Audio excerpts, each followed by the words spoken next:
students, welcome to my channel Economics by Salman sir. Last video में हमने discuss कर लिया था कलेक्शन ऑफ डेटा का first topic, that is collection of primary data और sources of data.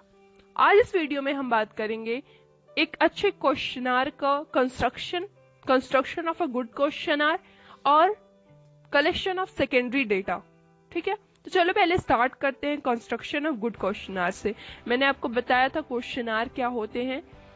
Mailing method और enumerator method में एक क्वेश्चन पेपर तैयार किया जाता है जो इन्फॉर्मेंट्स को दिया जाता है और इन्फॉर्मेंट्स उसका जवाब देते हैं। तो इस क्वेश्चनर को तैयार करने का तरीका क्या है, उसको कैसे बेहतर बनाएं, क्या उसमें कमियां नहीं रहना चाहिए, उसकी बात हम कर लेते हैं। ठीक है, तो जो पहला यूज है, पहला तरीका है क्वेश्चनर को अच्छा बनाने के लिए, वो है लिमिटेड नंबर ऑफ क्वेश्चंस को लिमिटेड रखना चाहिए। अगर हम किसी से क्वेश्चनर कर रहे हैं, किसी से क्वेश्चन कर रहे हैं, तो उसको लिमिटेड नंबर ऑफ क्वेश्चंस देने चाहिए। मतलब ऐसा नहीं है कि आप उसको 200 क्वेश्चन दे दो 1 घंटे में करने के लिए, वो पागल हो जाएगा, वो उतना इंटरेस्टेड नहीं रहेगा। इनफैक्ट वो आपके स्टूडियो को छोड़ के भी जा सकता है। तो लिमिटेड नंबर ऑफ क्वेश्चंस रखना, ऐसे इतने क्वेश्चंस रखना कि वो बंदा आसानी से कर ले, अटेम्प्ट कर ले। ठीक है, सेकंड है सिंपल। अपने क्वेश्चनर को हमेशा सिंपल रखो, अपने क्वेश्चन पेपर को हमेशा सिंपल रखना चाहिए कि सामने वाला उसको समझ पाए। इजी लैंग्वेज का यूज करना चाहिए, बहुत हार्ड इंग्लिश या बहुत हार्ड हिंदी की यूज करने की जरूरत नहीं है। एक लिमिटेड लैंग्वेज का यूज करना चाहिए, एक सिंपल पेपर होना चाहिए। ओके, थर्ड है प्रॉपर ऑर्डर ऑफ क्वेश्चन जो होते हैं वो प्रॉपर ऑर्डर में रखने चाहिए। ऐसा नहीं है कि आप पहले उसका नाम पूछो, आपका नाम क्या है, व्हाट इज योर नेम, उसके बाद कर दो what you think on corona virus, आप क्या सोचते हो कोरोना वायरस के बारे में। फिर आप उससे पूछ लो कि आपके पापा का नाम क्या है, फिर उससे पूछो कि कोरोना वायरस में लॉकडाउन सही है या गलत। ये एक गलत ऑर्डर हो जाएगा। आप पहले उसका नाम पूछो, उसके पापा का नाम पूछो, उसका डिटेल लो, उसके बाद अपने क्वेश्चंस पूछो जो हैं आपके कोरोना पे। ठीक है, ऐसा नहीं है कि आप कुछ भी इधर से उधर करो। तो एक प्रॉपर ऑर्डर होना चाहिए क्वेश्चन का, ताकि वो बंदा इंटरेस्टेड हो आपके क्वेश्चंस का आंसर देने में। ठीक है, नो अनडिजायरेबल क्वेश्चन। फोर्थ है नो अनडिजायरेबल क्वेश्चन। उससे पर्सनल लाइफ के बारे में क्वेश्चन ना की जाए, ऐसे क्वेश्चन ना करो जो उसको ना पसंद हो।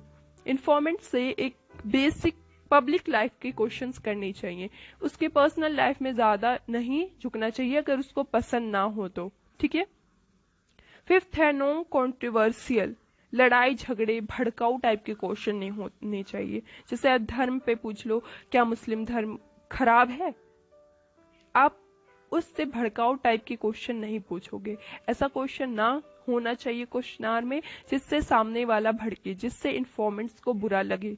ठीक है, तो रिलीजन, कास्ट, इन सब पे क्वेश्चंस नहीं होने चाहिए क्वेश्चंस, पर एक बेसिक सिंपल क्वेश्चंस। ये नहीं कि आप उसको भड़काओ, उससे भड़काऊ टाइप के क्वेश्चन नहीं कर सकते हो आप, according to good questionnaire rule. Okay, sixth है कैलकुलेशन। जो गुड क्वेश्चनर का एक और क्वालिटी है वो कैलकुलेशन है। कैलकुलेशन मतलब ये कि अगर आपके क्वेश्चन में कहीं कैलकुलेशन आता है, जैसे आपको परसेंटेज पूछनी है, आपको ये पूछना है कि क्या आपको पता है इंडिया में कितने लोग इलिटरेट हैं, आप परसेंटेज निकाल के दें। आप उससे कैलकुलेशन मत करो। कैलकुलेशन अगर आप पूछोगे तो इरिटेट होगा, हो सकता है उसका मैथ्स कमजोर हो, उसको कैलकुलेशन अच्छी ना आती हो, तो आप अपने क्वेश्चन में कभी कैलकुलेशन नहीं रखना। अगर आप एक एज ए इन्यूमरेटर काम कर रहे हो तो कैलकुलेशन आपके क्वेश्चंस में नहीं होनी चाहिए। अगर कैलकुलेशन है आपके क्वेश्चन में तो आप खुद से कैलकुलेट करो, फिर उसको क्वेश्चन पेपर दो। क्लियर है? 7 है इंस्ट्रक्शन। 6 है इंस्ट्रक्शन। इंस्ट्रक्शन मीन्स अपने क्वेश्चन पूछने से पहले उसको रूल समझा दो, उसको इंस्ट्रक्शन दे दो कि ये क्यों आप कर रहे हो, आपका मकसद क्या है करने का, आपको कैसे आंसर्स देने हैं, आपको किस टाइप के आंसर्स देने हैं। ये सब आपको उसको समझाने को, इन्फॉर्मेंट्स को समझाओगे तो आपका जो आंसर आएगा वो काफी अच्छा आएगा, काफी बेटर होगा। ठीक है, अगला है रिक्वेस्ट फॉर रिटर्न। आपको याद होगा तो मैंने बोला था मेलिंग मेथड में ऐसा होता है कि लोग आंसर ही नहीं देते, ध्यान ही नहीं देते कि ये मेल जो हमारे पास आए ये इम्पोर्टेंट है या नहीं।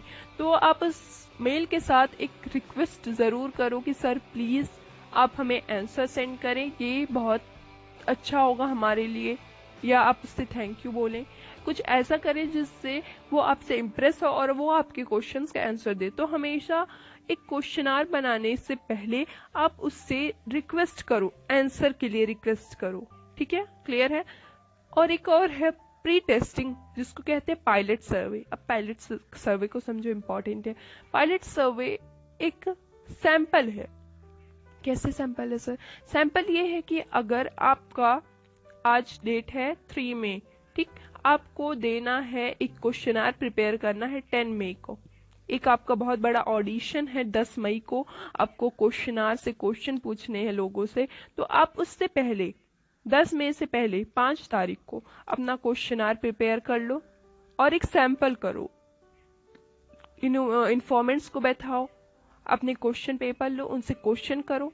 मतलब वो असली नहीं हो रहा, वो ओरिजिनल नहीं है। जो सैंपल आप अभी ले रहे हो वो ओरिजिनल नहीं है, वो बस आप एक टेस्ट ले रहे हो खुद का, अपने क्वेश्चन पेपर का और उन इन्फॉर्मेंट्स का, कि क्या मेरे क्वेश्चन पेपर में कोई कमी है, क्या समझ पा रहा है सामने वाला इन्फॉर्मेंट। तो इससे आपको इस पायलट सर्वे से पता चलेगा, प्री टेस्टिंग से। असली टेस्ट से पहले टेस्ट को, सैंपल टेस्ट से पता चलेगा कि आपका क्वेश्चन पेपर सही है, क्या सामने वाला समझ पा रहा है आपके क्वेश्चंस को। अगर नहीं समझ पा रहा तो अपने क्वेश्चंस को सही करिए। इस सर्वे को कहते हैं पायलट सर्वे। एक्चुअल सर्वे से पहले जो टेस्ट लेते हैं हम, सैंपल टेस्ट, अपने आप को जानने के लिए, उसको हम कहते हैं पायलट सर्वे। क्लियर है? ये सब थे तरीके एक अच्छे क्वेश्चनार को बनाने के लिए। आई होप आप लोग को समझ में आ गया होगा कि अच्छा क्वेश्चनार कैसे बनन। मैं फिर से रिवीजन कर दे रहा हूँ। नंबर ऑफ क्वेश्चंस लिमिटेड होने चाहिए, सिंपल होना चाहिए, प्रॉपर ऑर्डर ऑफ क्वेश्चन होना चाहिए, अनडिजायरेबल क्वेश्चन नहीं पूछना है, नो कंट्रोवर्सियल, कंट्रोवर्सी क्रिएट करने वाला क्वेश्चन नहीं होना चाहिए, कैलकुलेशन अगर है तो आप खुद से करो, इन्फॉर्मेंट्स को ना दो, पायलट सर्वे इंस्ट्रक्शन आप दे दो उसको, और रिक्वेस्ट फॉर रिटर्न हमेशा करना। ओके, इतना क्लियर हो गया होगा। अब हम बात कर लेते हैं टाइप्स ऑफ क्वेश्चनार्स। क्वेश्चनार तो जान गए, क्वेश्चनार क्या होता है, क्वेश्चन पेपर। लेकिन कितने टाइप के क्वेश्चनार, क्वेश्चन पेपर्स बनते हैं स्टैटिस्टिक में, उसकी बात कर लेते हैं। पहला जो है वो है सिंपल अल्टरनेटिव क्वेश्चन। इसके अकॉर्डिंग बस हाँ ना में जवाब होता है, हाँ ना, अच्छा बुरा। जैसे आपसे पूछ लिया गया क्या कोरोना वायरस अच्छा है, तो आपको हाँ ना में जवाब देना, हाँ अच्छा है। अगर आपको नहीं अच्छा लग रहा है तो नहीं, नहीं अच्छा है। ठीक है, तो इसमें बस हाँ ना या अच्छा बुरा की बात की जाती है, जो सिंपल अल्टरनेटिव क्वेश्चंस है। क्लियर है? सेकेंड है multiple choice questions. Multiple choice question में ये होता है कि आपको एक क्वेश्चन दे दिया जाए, उसके 4-5 ऑप्शन दे दिए जाते हैं और इन्फॉर्मेंट्स उनमें से एक पे टिकवाता है। जैसे मैंने पूछ लिया आप किस स्कूल में पढ़ते हैं, आप प्राइवेट में हैं, गवर्नमेंट में हैं, NIOS में हैं। तो मैंने 4-5 ऑप्शन दे दिया और उन ऑप्शन में से अगर आप गवर्नमेंट स्कूल में है तो गवर्नमेंट पे टिक मार देना, और अगर प्राइवेट में है तो प्राइवेट में टिक मार देना। तो ये है मल्टीपल चॉइस क्वेश्चन। एक क्वेश्चन होगा, 4-5 ऑप्शन होंगे, जो आपका सही होगा आंसर उस पे आप टिक मारोगे। ओके, क्लियर है? थर्ड है स्पेसिफिक इंफॉर्मेशन क्वेश्चन। इसके अकॉर्डिंग क्या होता है, ये क्वेश्चन ऐसा होता है कि इसमें 1 वर्ड 2 वर्ड एक सेंटेंस में आंसर आ जाता है। जैसे what is your father name, where do you live. ये जो क्वेश्चंस हैं वो 1 या 2 वर्ड में आपका आंसर आ जाएगा। तो बस स्पेसिफिक इंफॉर्मेशन लेनी हो, छोटी सी इंफॉर्मेशन लेनी हो, उसी को हम कहते हैं specific information question. I hope clear हो रहा होगा आपका। फोर्थ है ओपन क्वेश्चन। ओपन क्वेश्चन में हम किसी की राय जानने के लिए करते हैं। जैसे गवर्नमेंट ने CA NRC बनाया, अपनी राय बताइए इस पे, तो आपको इस पे लंबा चौड़ा लिखना पड़ेगा, आपकी राय बतानी पड़ेगी। तो ओपन क्वेश्चन में हम किसी की राय जानते हैं, एक लंबा चौड़ा क्वेश्चन पेपर तैयार हो जाता है, आंसर तैयार हो जाता है। ठीक है, क्लियर है? टाइप्स ऑफ क्वेश्चन समझ में आ गया।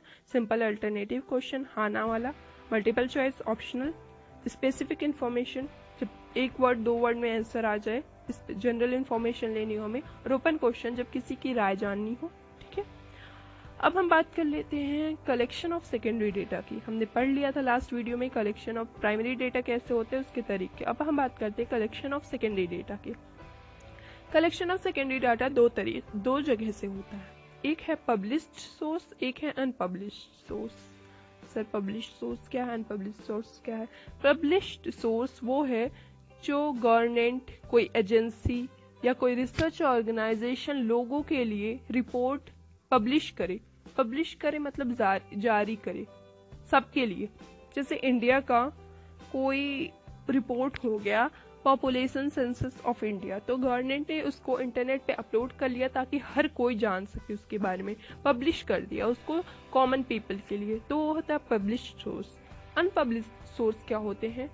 जब गवर्नमेंट कोई भी रिपोर्ट, गवर्नमेंट की बात नहीं हो रही, गवर्नमेंट भी हो सकता है, कोई प्राइवेट इंस्टीट्यूशन भी हो सकता है, एजेंसी भी हो सकती है, तो जब उस रिपोर्ट को खुद के लिए रिपोर्ट को पब्लिश नहीं किया जाता है कॉमन पीपल के लिए, वो रिपोर्ट अपने काम के लिए गवर्नमेंट या कोई भी एजेंसी लेती है, उसको लोगों तक नहीं पहुंचाना चाहती, सिर्फ अपने ऑफिस तक ही रखना चाहती है, उसको हम कहते हैं पब्लिश सोर्स।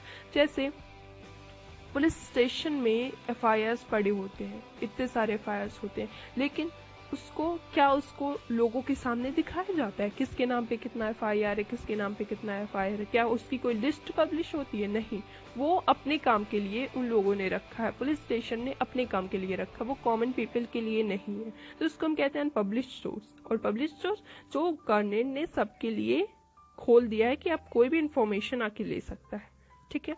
पब्लिश्ड सोर्स की पहले बात कर लेते, फिर अनपब्लिश्ड को डिस्कस करेंगे। पब्लिश्ड सोर्स में है कहाँ से हम ले सकते हैं, हम उसकी बात करेंगे। पब्लिश्ड सोर्स का जो पहला तरीका है वो है गवर्नमेंट पब्लिकेशन। गवर्नमेंट कई सारे स्टैटिस्टिक रिपोर्ट तैयार करती है, कई सारी रिसर्च करती है और उनको पब्लिश्ड करती है। तो पहला जो हम ले सकते हैं रिपोर्ट वो है पब्लिश्ड सोर्स से, गवर्नमेंट से, ओके। सेकेंड है सेमी गवर्नमेंट से हम ले सकते हैं। क्या है सेमी गवर्नमेंट में? सेमी गवर्नमेंट में आते हैं म्युनिसिपैलिटीज, पंचायत, म्युनिसिपल कॉर्पोरेशन, नगर पंचायत जिसको कहते हैं, नगर पालिका जिसको कहते हैं, इन सब से भी हम रिपोर्ट ले सकते हैं, ये भी पब्लिश्ड सोर्सेज में आते हैं। जैसे सेमी गवर्नमेंट जो है, म्युनिसिपैलिटीज, म्युनिसिपल पंचायत, ये लोग बर्थ रेट, डेथ रेट, सफाई, क्लीनिनेस ऑफ द सिटी, इन सब पे रिपोर्ट पब्लिश करते रहते हैं टाइम टू टाइम, तो ये सेमी गवर्नमेंट की भी हेल्प हम ले सकते हैं, ठीक है। क्लियर है? पहला गवर्नमेंट पब्लिकेशन है, सेकेंड है सेमी गवर्नमेंट पब्लिकेशन। थर्ड है report of committees and commission. Government committees और कमीशन बनाती है, जैसे finance commission of India, defence commission of India, मतलब हर एक अलग अलग फील्ड होता है हर चीजों का। तो वो जो कमीशन होती है वो भी टाइम टू टाइम अपने रिपोर्ट्स पब्लिश करती रहती हैं कॉमन पीपल के लिए, कि कॉमन पीपल जान पाए, ठीक है। जैसे अगर हम बात करें फाइनेंस कमीशन ऑफ इंडिया, तो फाइनेंस कमीशन ऑफ इंडिया चलो रिपोर्ट पब्लिश कर दे रही है कि इंडिया के फाइनेंस की कमीशन क्या है, कंडीशन क्या है, तो हम उसका यूज कर सकते हैं, ठीक है। फोर्थ जो है वो है publication of trade association. India में कई सारे ऐसे ट्रेड एसोसिएशन है, जैसे sugar mill society, sugar mill association, cotton association, ये सब लोग भी टाइम टू टाइम पब्लिकेशन करते रहते हैं ट्रेड के बारे में। जैसे शुगर मिल एसोसिएशन जो है वो पब्लिश करती रहती है शुगर इंडस्ट्रीज की कंडीशन। तो ये सब है, अपना रिसर्च करते हैं और रिपोर्ट तैयार करते हैं और कॉमन पीपल के लिए उसको खोल देते हैं, तो एज अ रिपोर्ट हम उसको यूज करते हैं सेकेंडरी डेटा के अकॉर्डिंग, ठीक है। अब फिफ्थ है publication of research institutes. India में कई सारे ऐसे इंस्टीट्यूशन है जो रिसर्च करते हैं, जैसे wildlife research organisation, Indian statistical organisation, agriculture organisation, वो लोग अपना अपना रिसर्च करते हैं। ये लोग यूनिवर्सिटीज होती हैं, इंस्टीट्यूट होते हैं, रिसर्च करते हैं और लोगों के लिए जारी करते हैं रिपोर्ट्स, जिसको as a secondary data use कर सकते हैं। फिर है जर्नल्स और पेपर्स। न्यूज़पेपर और जर्नल में भी आप देखते होंगे कई सारे ऐसे न्यूज़पेपर है। द टाइम्स ऑफ इंडिया क्या लॉन्च करता है? इंडिया के अमीर लोगों की list, richest person of country, गरीब लोगों की कंडीशन क्या है, और बहुत सारे ऐसी मैगजीन्स जारी होती रहती हैं जिनसे हम डेटा ले सकते हैं, सेकेंडरी डेटा, ठीक है। क्लियर हो रहा होगा, बहुत इजी टॉपिक है, कोई इसमें समझने वाली बात नहीं, इसलिए मैं जल्दी जल्दी बताता जा रहा हूँ। फिर है पब्लिकेशन ऑफ रिसर्च स्कॉलर। मैंने बोला रिसर्च इंस्टीट्यूट रिसर्च करती है और लोगों के लिए उसको जारी करती है, लेकिन जो है कुछ इंडिविजुअल रिसर्च स्कॉलर होते हैं, जैसे मान लो मैं एक साइंटिस्ट हूँ, मैंने किसी चीज पे रिपोर्ट तैयार की रिसर्च के और लोगों के लिए उसको पब्लिश कर दिया, तो इससे भी लोग सेकेंडरी डेटा ले सकते हैं। मैं इंडिविजुअल रिसर्चर हूँ, मैंने भी लोगों को पब्लिश सोर्स से रिसर्च का डेटा दिया, ठीक है। फिर है इंटरनेशनल पब्लिकेशन।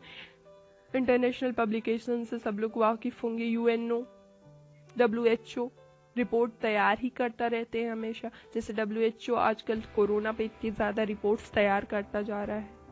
ये सब है पब्लिश्ड सोर्सेज जो हमारे लिए ओपन रहती हैं, कॉमन पीपल के लिए ही बनाया जाता है इन रिपोर्ट्स को, वो कॉमन पीपल के लिए रहता है, हमारे जैसे लोगों के लिए होता है। अनपब्लिश्ड सोर्सेज मैंने आपको बताया जो गवर्नमेंट अपने काम के लिए रिपोर्ट तैयार करती है, पर उसको हम यूज कर सकते हैं एज अ सेकेंडरी डेटा। जैसे किसी पुलिस स्टेशन में कोई मेरा रिश्तेदार है, तो मैंने उससे डिटेल पूछ लिया किसी का कितने FIR होते हैं साल भर में, तो उसने मुझे बता दिया। तो ये अनपब्लिश्ड सोर्सेज भी हम यूज कर सकते हैं एज अ सेकेंडरी डेटा, अगर हमारी जान पहचान हो, हम एक पढ़े लिखे हो, हमारे अच्छी पोस्ट हो, ठीक है।